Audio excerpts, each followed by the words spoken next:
Eu quero trazer aqui uma palavra sobre uma resposta à perseguição aos evangélicos. E eu quero falar sobre pecados da área sexual. Tá? Eu quero trazer aqui uma resposta de algo muito sério, que nós não podemos brincar. E porque eu vou dar uma resposta à perseguição aos evangélicos, eu vou falar aqui e vocês vão entender porque eu vou falar de pecados da área sexual. Coloca aí, meu filho, o banner da notícia sobre o que aconteceu na Bahia. Seguinte, um pastor de uma igreja na Bahia, no interior da Bahia, ele fala sobre a questão de empresas fazerem campanha em favor do ativismo gay. E ele então fala para a igreja boicotar essas empresas. E também na palavra dele, ele usa a palavra homossexualismo. Aí uma cretina de uma promotora, porque não tem outro nome para ela e não tenho medo dela, uma cretina de uma promotora entra porque alguém viu e fez uma denúncia de homofobia e o pastor, e aí eu não vou nem entrar, não quero nem entrar em detalhe do pastor, sabe? O pastor, com medo, sei lá o quê, aceita fazer um termo de ajuste de conduta para que durante 30 dias na igreja, em tudo que é culto, ele se desculpe pelo que ele falou. Eles sabem com quem eles fazem. Vem fazer comigo, vem. Vem fazer comigo. Então, eu falei, gravei um vídeo, convoquei pastores de tudo que é lugar do Brasil para de manhã ou de noite falar sobre pecados da área sexual. Eu convoquei, eu recebi respostas de centenas de pastores. Para a gente poder dar uma resposta, sabe por quê, minha gente? Se nos calarmos e nos amedrontarmos, essa gente vai querer determinar o que um pastor fala dentro da igreja. Aqui é que está o perigo. Então, antes de analisar um texto da Bíblia, eu quero colocar aqui a Constituição brasileira, a lei maior. O artigo 5º da Constituição é cláusula pétrea. O que significa isso? Você muda a Constituição, mas não pode mudar o artigo 5º. Fala das garantias individuais. Não muda. Você muda vários artigos da Constituição. Se eu não estou enganado, são 5 artigos, ou 4 ou 5, que são cláusula pétrea. A federação, a eleição, não muda. Muda a Constituição, mas não pode mudar. Ok? Fala, meu filho. Hã? Não, lê a reportagem toda. Eu já li a reportagem toda. Vamos aqui, senão vai me perturbar aqui. Eu li toda a reportagem, estou botando detalhe aqui. Vamos lá. Então, o que a Constituição me ampara para o culto? Vamos lá, vamos começar. O artigo 4, põe aí. Tá? Aqui é o artigo 5º, tá? Que é o caput, não é? Do artigo. O inciso 4. É livre a manifestação do pensamento, sendo vedado o anonimato. Então, manifestar o que você pensa é livre. Agora vai começar aqui a história de culto e de crença. Inciso 6, põe aí. Tá? Estipula ser inviolável, tá? A liberdade de consciência e de crença. Ninguém pode ser violado por suas convicções de consciência e de crença. Aí a coisa vai ficar melhor ainda. Assegurando o livre exercício dos cultos religiosos e garantindo, na forma da lei, a proteção aos locais de culto e sua liturgia. Significa que o lugar do culto é inviolável. Além de você ter a garantia de que é inviolável, suas convicções religiosas de crença, certo? E de consciência, é assegurado o exercício dos cultos de maneira livre, garantido na forma da lei a proteção aos locais. Ninguém pode entrar num culto para fazer bagunça, ninguém pode entrar, eu boto na cadeia. Se entrar aqui para arrebentar um culto, eu chamo a polícia e meto na cadeia. Isso aqui é Constituição, é direito, é garantia. Não pode. Nenhum culto. Polícia não pode entrar dentro de culto para mandar parar. Não pode. Não tem essa autoridade. É inviolável. Tá? Isso aqui eu estou te falando. E as liturgias, as formas daquilo que está sendo pregado. Inciso 8º. Põe aí. Ninguém será privado de direitos por motivo de crença religiosa, convicção filosófica ou política, salvo se as invocar para eximir-se de obrigação legal a todos os impostos e recusar-se a cumprir prestação alternativa fixadas em lei. Aqui está a primeira parte. Ninguém será privado de direitos por motivo de crença religiosa, convicção filosófica ou política. Você não pode ser privado porque você condena uma prática na sua crença como pecado. Você não pode ser privado disso. É seu direito. Agora escutem essa, meus amigos e meus amados irmãos. Parece que é uma piada, mas não é piada.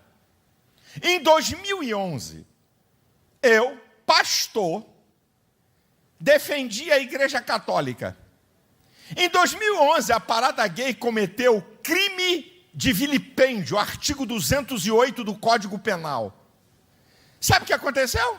Eu fui na televisão e disse, por quê? A Igreja Católica hoje, amanhã somos nós. Olha o que estamos vendo aí. Não, pastor, é a Igreja Católica, fica na sua, ninguém tem nada com isso, é problema. Não, eu sou muito antenado. Se estão debochando da Igreja Católica, mas deboche da Igreja Evangélica, do Espírito, de qualquer uma. Eu fui para a televisão e disse no meu programa, está gravado, 2011, eu disse, por que a Igreja Católica não assenta a mamona nesses caras? Sabe o que aconteceu? Um procurador amiguinho do movimento gay, de um outro estado, pede ao procurador de direitos humanos do estado de São Paulo para me incriminar. E deturpa o que eu falo.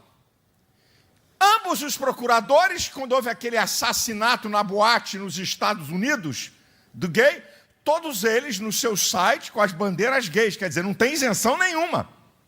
Aí o Ministério Público Federal, em São Paulo, me acusa de homofobia, por eu defender a Igreja Católica. Os caras que cometeram o crime em 2011, não tem acusação nenhuma. E depois eles voltam em 2015 e repetem o deboche com a Igreja Católica. Então eu faço uma pergunta, será que o Ministério Público está a serviço da causa gay? Porque eu estou sendo processado até hoje. Fui até o Supremo, aí o Supremo devolveu para a primeira instância, para começar tudo de novo. Quer dizer, eu defendo a Igreja Católica de um crime. Os criminosos estão rindo da minha cara. E eu estou sendo denunciado pelo Ministério Público. É esse o país que nós estamos vivendo.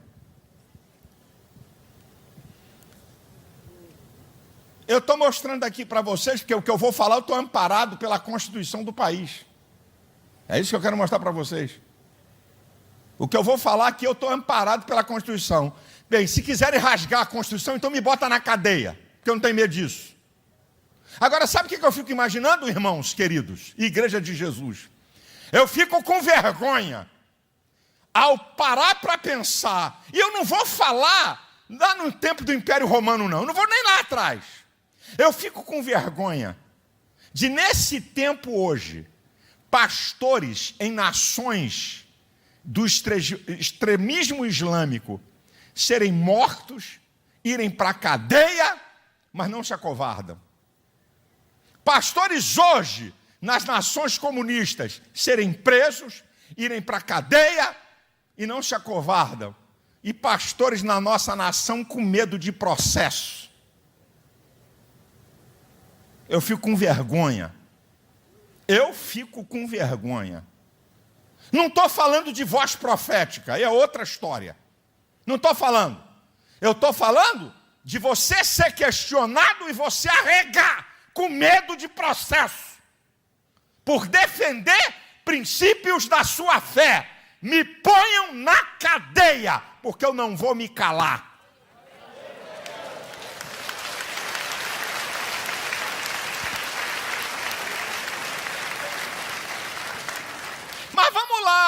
a promotora disse que o pastor, ao falar de homossexualismo, isso denota doença. Deixa de ser ignorante. Qual é a diferença de homossexualismo para homossexualidade? Eles não suportam homossexualismo. Por quê? Homossexualismo denota comportamento e homossexualidade denota condição. Ninguém nasce gay. Ninguém nasce transgênero. Ninguém nasce. Eu provo na ciência e digo aqui e vou repetir, vou mostrar para você. Ninguém nasce. É um direito ser, claro. Nós não estamos aqui para impedir ninguém de nenhuma prática sexual que queira. Nem Deus impede, porque eu vou impedir. Deus pede conta das nossas atitudes. Impedir, não. Então por que nós? Eu estou aqui para impedir alguém? Não. Eu estou aqui para apoiar que alguém cometa violência contra alguém que é contra meus princípios? Absolutamente não. Se eu ver alguém na rua batendo num gay, xingando, pode ter certeza que eu vou me arrolar como testemunha a favor do cara, do gay. Não tem mamãe nem chora.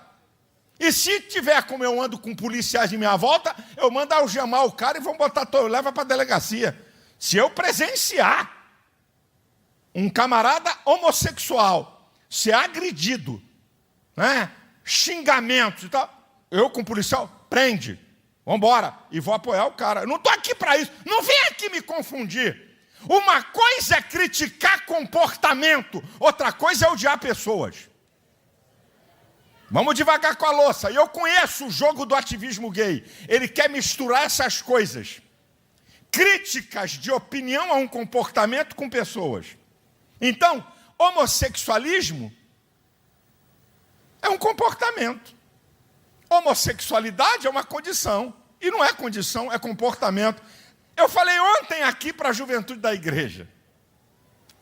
E eu pergunto a qualquer um deles. Escuta essa. Eu pergunto aqui à igreja. Alguém nasce fumando, sim ou não? A resposta é direta. Se eu perguntar a qualquer um, a resposta é direta. Alguém nasce fumando? Não. Não. O neném, o menininho, quando começa a falar, mamãe, me dá um cigarro. Não. Porque é um comportamento adquirido pelos modelos de imitação que o ser humano é um ser social. Alguma criança nasce querendo cheirar cocaína ou fumar maconha? Sim ou não? É um comportamento adquirido. Alguma criança nasce e diz, mamãe, me dá uma cerveja? Não. É um comportamento adquirido. Agora eles querem botar na sociedade que na questão sexual é condição e não comportamento.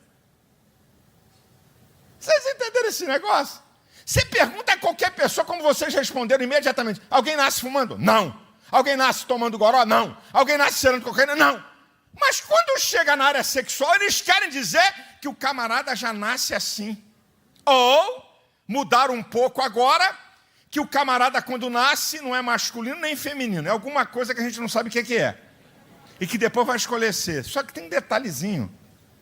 E o que eu lamento é que a ciência, que muitas vezes debochou e peitou a religião, hoje se encurva a ideologia. Cientificamente falando, o sexo é biológico. A criança, quando nasce, tem uma predisposição de herdar características psicológicas do sexo que veio. A sexualidade, nas diferentes espécies, inclusive na humana, cumpre 3 funções principais. Isso aqui é ciência. Dualismo, complementariedade e fecundação. Dualismo, 2 diferentes. Complementariedade, 2 diferentes que se completam. E fecundação, 2 diferentes para gerarem a espécie. Coloca qualquer prática sexual que não seja a heterossexual para ver se consegue nisso aí. 2 iguais não se completam. 2 iguais não fecundam. Isso aqui é ciência. Eu já disse, estou repetindo, Deus é tão incrível que em toda todas as células dos bilhões que você carrega, todas as tuas células definem se você é masculino ou feminino.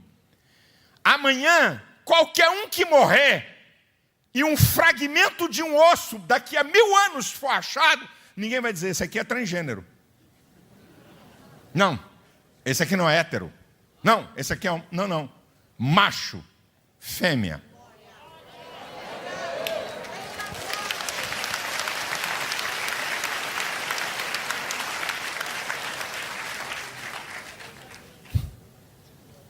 Minha gente, o negócio é incrível. Eu fico parando para pensar, quando eu ouvia a imprensa falar de censura, sabe? A censura. Nós estamos vivendo um tempo de cerceamento da manifestação de opinião. Sabe qual é o jogo? Discurso de ódio. Fala mal do diabo, do presidente, de pastor, de padre, de igreja. Fala mal de quem? De político, de quem você quiser. Mas se tocar em ativismo gay, você é homofóbico. Não pode falar. Você é censurado nas redes sociais. Eu já digo há anos, o grupo mais intolerante da pós-modernidade não são os gays. O grupo mais intolerante é o ativismo gay. Eu digo isso há anos e muitos pastores, Malafaia parece que só fala disso. Eu dizia, gente, esses caras não estão atrás da prática sexual, eles querem impor à sociedade o seu modo de vida, porque isso é ideológico, vem do marxismo cultural, que descobriram que não adianta conquistar pela força da arma, mas pelo poder da cultura, para destruir o último reduto de autoridade na sociedade, que é a família, que é a base da civilização e de autoridade. Destrói isso. Tem aí, pega aí, eu estou falando, Érica Cocai, tem aí o discurso dela num simpósio, ela dizendo isso em alto e bom som. Tem que destruir a família patriarcal. Tem que destruir. E ela diz, tem um vídeo dela, estou te citando, porque não pode me processar, porque é fala dela. Ela dizendo, eu agora entendo o porquê que pode ter incesto. O jogo é mais perverso e um monte de crente, igual uns bobinhos, acreditando em Papai Noel político. E acreditando em ideologia de esquerda, que odeia nossos princípios e quer destruir tudo aquilo que Deus fez para o bem-estar do homem. Eu já vi isso lá atrás, eu já vi isso há muito tempo, esse jogo. E os crentes, lamento dizer, tem que dizer, é um negócio tão diabólico que eles preferem dar crédito a uma ideologia do que a palavra de Deus. Ficam cegos. O meu povo foi destruído porque lhe faltou conhecimento.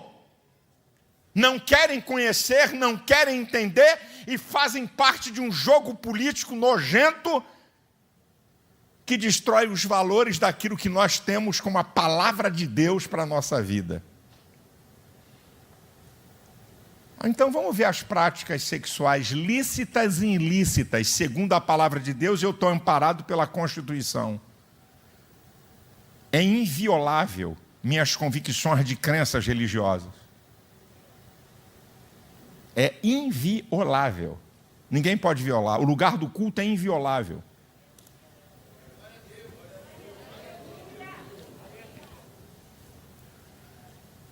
O ideal de Deus para relações sexuais é o relacionamento monogâmico heterossexual no casamento. É essa aqui que é a relação sexual lícita da Bíblia. Vou repetir. A relação sexual lícita da Bíblia é o relacionamento monogâmico heterossexual do casamento.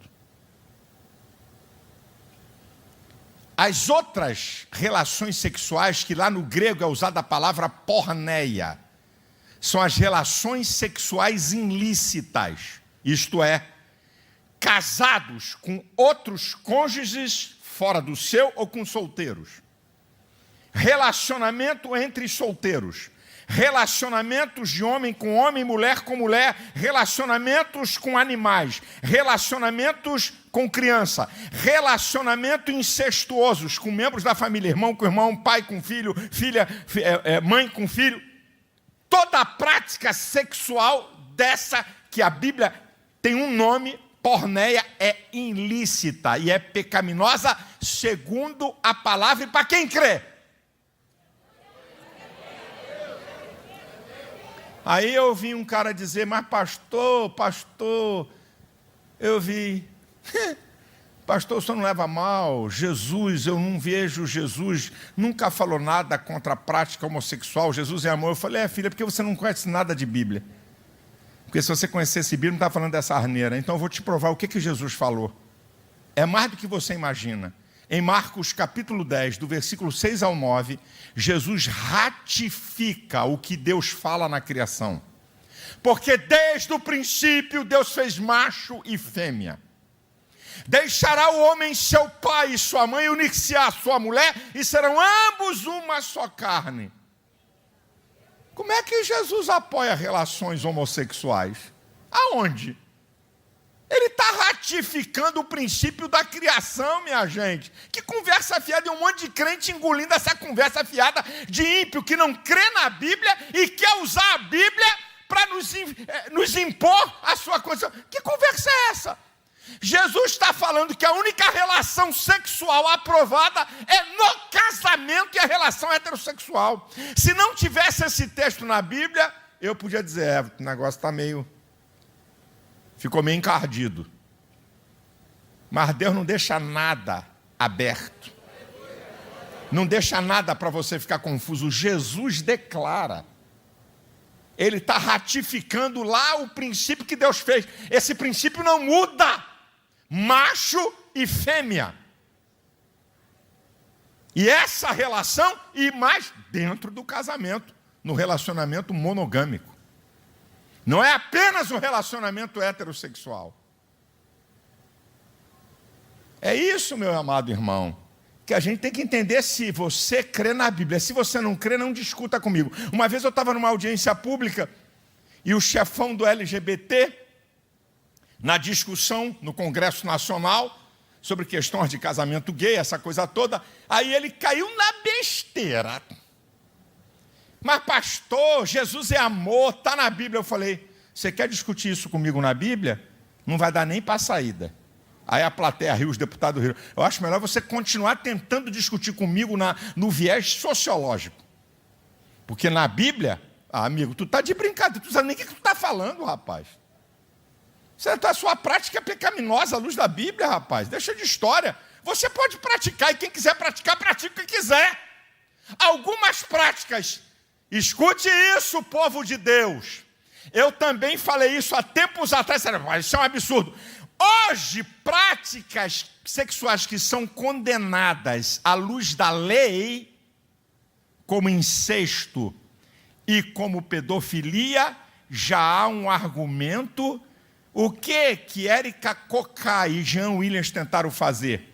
Num projeto de lei, para que uma criança de 12 anos de idade decida trocar de sexo sem consentimento dos pais. Agora, olha o absurdo. Isso que o PSOL e o PT queriam como lei, eles não aceitam que um cara de 17 anos seja responsabilizado por crime. Quer dizer, um garoto de 12 anos pode mudar de sexo, já tem autonomia. Agora, um marmanjo de 17 que comete um assassinato, não pode ser condenado pela lei maior. Vê o jogo, como é que é ideológico? Então você vai baixando a maioridade para questões sexuais. Vai baixando, é o que eles queriam. E há discussão em várias nações do primeiro mundo, como o Canadá. Há discussões sobre a questão de incesto, há discussões sobre a questão de... Devagarzinho eles vão entrando e vão quebrando tudo. Hoje esse tipo de relação é criminosa, mas não se espantem se amanhã for liberado. Não fica espantado, não. Meu querido, a questão de relações ilícitas, a Bíblia é clara. Quando em Hebreus 13:4 diz assim: venerado seja o matrimônio, isso é admirado, respeitado, seja o matrimônio e o leito sem mácula, mas os que se dão à prostituição, Deus os julgará. Isso é, está falando dos pecados para quem é casado, está falando de adultério. Mas quando você vem na Bíblia para questões de solteiro, Efésios, ou para questões de pecados sexuais, não de solteiro, para qualquer tipo de pecado que é fora da relação heterossexual, Efésios 5:3, o apóstolo Paulo vai dizer: nenhum fornicário, fornicação é outra palavra, são os pecados da área sexual, que a Bíblia também usa a palavra fornicação aqui no português, da porneia, tá? Nenhum fornicário, impuro ou avarento tem herança no reino de Cristo e de Deus. E no versículo 5 diz, tá? No versículo 5, tá? Olha, primeiro no 3 diz: a prostituição, a impureza e a avareza nem se nomeiem no meio de vós como convém os santos. Depois no versículo 5 é o que eu acabei de dizer. Nenhum fornicário, nenhum impuro, nenhum avarento tem parte no reino de Deus. Apocalipse 21:8 diz que na lista de quem vai para o inferno está lá fornicários, pecados ilícitos da área sexual. Apocalipse 21:8. Agora vamos analisar o texto de 1 Coríntios capítulo 6, versículo 10 e 11. Põe o versículo 10 na tela. Não erreis, nem os devassos, nem os idólatras, nem os adúlteros, nem os efeminados, nem os sodomitas, nem os ladrões, nem os avarentos, ama o dinheiro, nem os bêbados, nem os maldizentes, nem os roubadores herdarão o reino de Deus. A lista que está aqui não é só de pecados da área sexual. E também não é só a questão de relações entre homem com homem, mulher com mulher. Devassos. O que é a devassidão moral? Sexo grupal, sexo com animais. Bota para quebrar em todo tipo de baixaria. Isso aqui, devassos. Idólatras, não preciso explicar, que adoram ídolos. Adúlteros, olha aqui, tem uma... Está salientado aqui. Adúlteros, relações ilícitas de quem é casado. Efeminados e sodomitas. Aí aqui há uma discussão teológica que ele quer dizer o homossexualismo passivo e o homossexualismo ativo. Aqui, essa separação. Ladrões, você sabe, avarentos que amam o dinheiro, bêbados, não precisa explicar, maldizentes, só murmura, só fala mal, só reclama de tudo, roubadores não precisam. A questão aqui não é só da área sexual, mas o apóstolo Paulo está dizendo: não se enganem, não se enganem. Ele está dizendo aqui. E aí o versículo 11 é muito lindo. Põe aí o versículo 11. E é o que alguns têm sido, mas haveis sido lavados, mas haveis sido santificados, mas haveis sido justificados, em nome do Senhor Jesus e pelo Espírito nosso Deus. Jesus Cristo liberta o homem de todos esses comportamentos.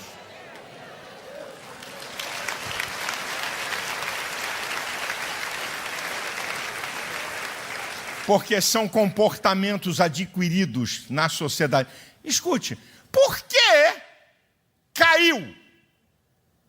Por que diminuiu o número de fumantes? Por quê? Porque não há reforço para o comportamento. O cigarro patrocinava o esporte. Só quem lembra aí um pouquinho atrás, a turma mais um pouco antiga, o cigarro patrocinava esporte. Parece piada, mas é verdade. Então proibiram a propaganda. Quando não há reforço de comportamento, cai.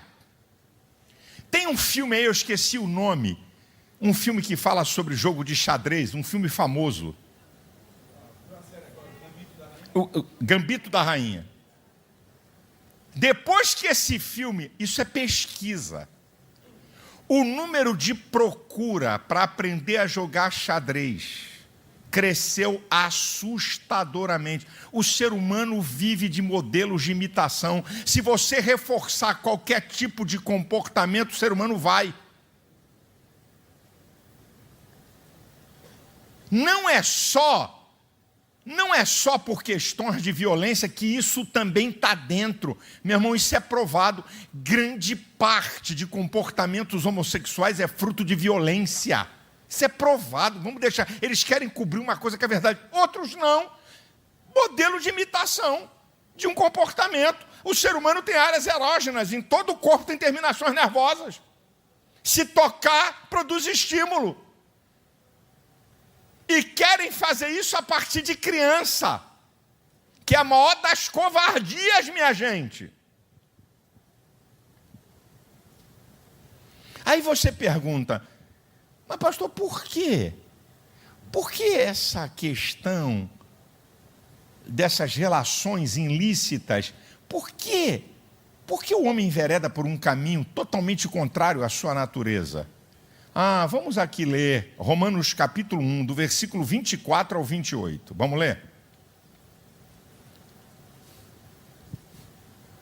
Por isso também Deus os entregou às cobiças, concupiscência é cobiças, dos seus corações, a imundícia, para desonrarem seus corpos entre si. Versículo 25. Pois mudaram a verdade de Deus em mentira, e honraram e serviram mais a criatura do que o Criador, que é bendito eternamente. Amém. 26. Por isso, Deus os abandonou às paixões infames, porque até suas mulheres mudaram o uso natural no contrário à natureza. 27. E semelhantemente, também os homens, deixando o uso natural da mulher, se inflamaram em sua sensualidade uns para com os outros, homem com homens, cometendo torpeza e recebendo em si mesmo a recompensa que convinha ao seu erro. Versículo 28. E como eles não se importaram ter conhecimento de Deus, assim Deus os entregou a um sentimento perverso. A Bíblia chama de sentimento perverso, para fazerem coisas que não convêm. O que é isso? Fruto de quê? Do desprezo de Deus, do conhecimento de Deus. Deus entregou os homens a paixões infames, como diz a Bíblia, e eu creio na Bíblia. E eu estou falando aqui segundo a minha crença, respaldado pela Constituição, artigo 5º, inciso 6 e 8. Chupa essa manga quem não gostar.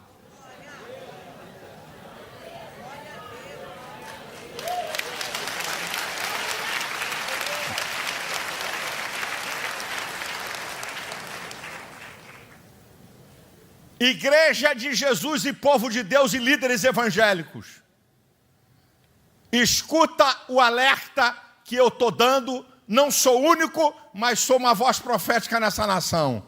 Se os senhores se acovardarem, se os senhores tiverem medo de processo, tiverem medo de cadeia, se preparem que amanhã vão estar aqui dentro da igreja dizendo o que é que você pode fazer ou não e querendo obrigar pastor a fazer casamento gay. Mas eu quero dizer aqui, em alto e bom som, seja Ministério Público, seja Justiça, seja quem quiser que seja, se quiserem colocar uma lei nesse país que interfere com a lei maior, que é a palavra de Deus, fique certo que eu não me submeto a leis esdrúxulas que contrariam os princípios da palavra do Senhor. Se amanhã quiser botar na cadeia quem prega o evangelho, então vão me botar na cadeia.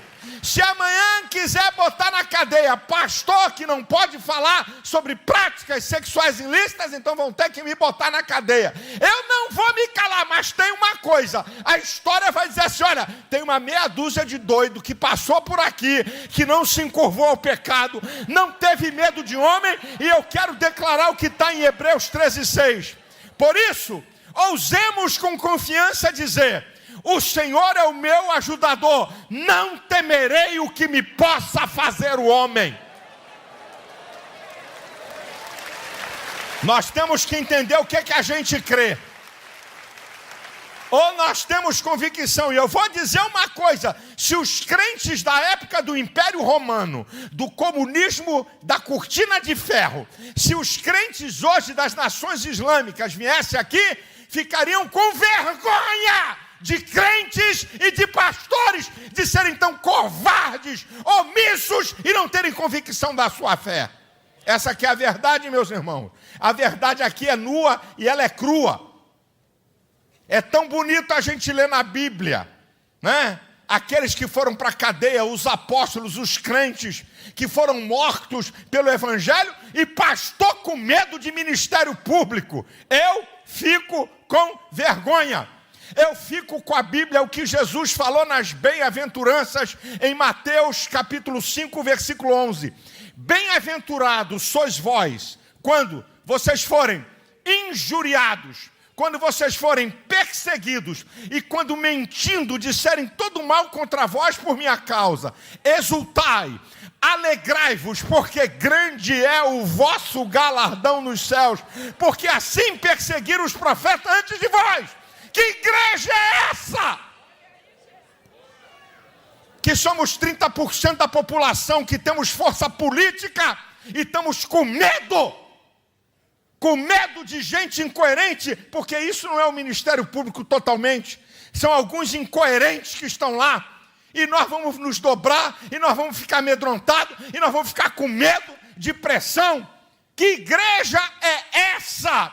Que povo de Deus é esse que se encurva ao pecado e admite o pecado na igreja?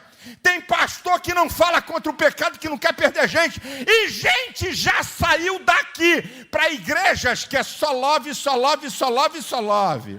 É só love, só love, só love, só love. O que importa é o amor. Onde é que está a doutrina de pecado? Eles não pregam. Onde é que está a doutrina de santificação? Eles não pregam. Que evangelho é esse? O Cristo de amor, no evangelho de Mateus, falou mais sobre o inferno do que sobre o céu. O Deus de amor, longanimidade, benignidade, de compaixão, é o Deus de justiça que vai botar a gente no inferno.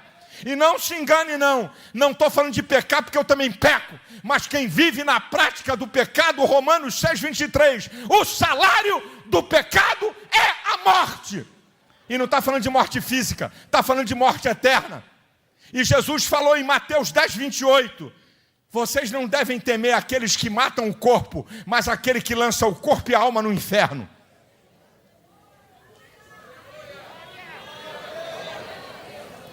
Nós estamos arregando com medo de uma minoria, porque a sociedade brasileira, em sua maioria, é cristã e condena, mas ela está moada. Ela está moada. Uma minoria quer determinar sobre o nosso comportamento e sobre nossa crença e valor. Eu não vou aceitar isso. Eu não estou preocupado de crítica. Eu não estou preocupado de bobagem que pode estar escrevendo aí no canal. Pode escrever o que você quiser, não muda nada a minha convicção. Eu dou gargalhada. Quando eu vejo alguém meter o pau incomodado com o que eu falo, eu digo, eu estou no caminho certo. Eu estou na rota certa. Porque se o mundo vos aborrece, sabei que primeiro do que a vós aborreceu a mim. Se vós fosseis do mundo, o mundo amaria o que é seu. Como vocês não são do mundo, mas antes eu os tirei do mundo, é por isso que o mundo te aborrece.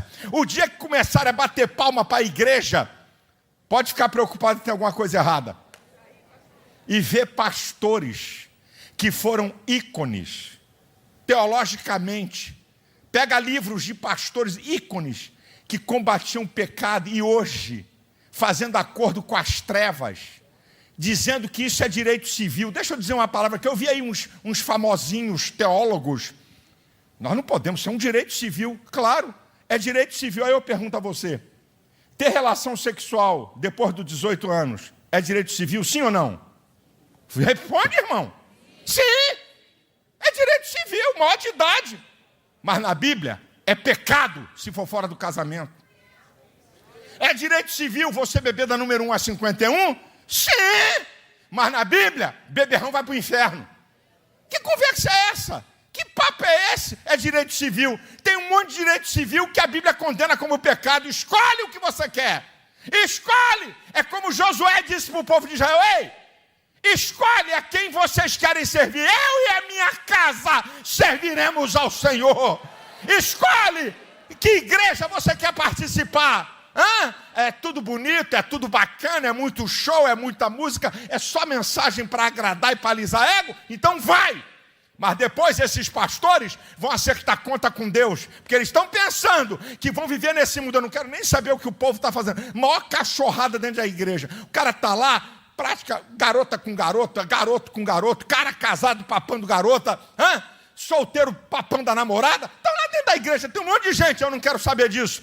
Eu não estou aqui atrás de multidão para alisar meu ego. Eu vou dar conta. Deus vai dizer, vem cá, meu filho, eu te coloquei como pastor para você ser covarde, para você ter medo de pregar minha palavra, porque vai contrariar a sociedade? 1000 vezes não! Eu fico com a Bíblia, eu fico com Deus, eu fico com minhas crenças, eu fico com a palavra, e nós vamos pregar, e nós vamos falar, e vamos amar o pecador, mas condenar o pecado!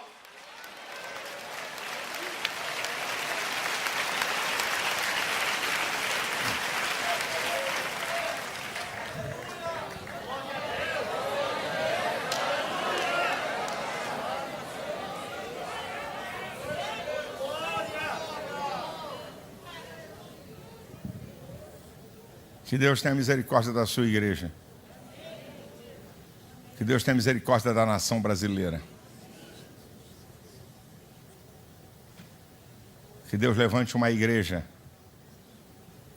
audaciosa, corajosa. Como diz Atos 17, esses que têm alvoroçado o mundo chegaram até nós.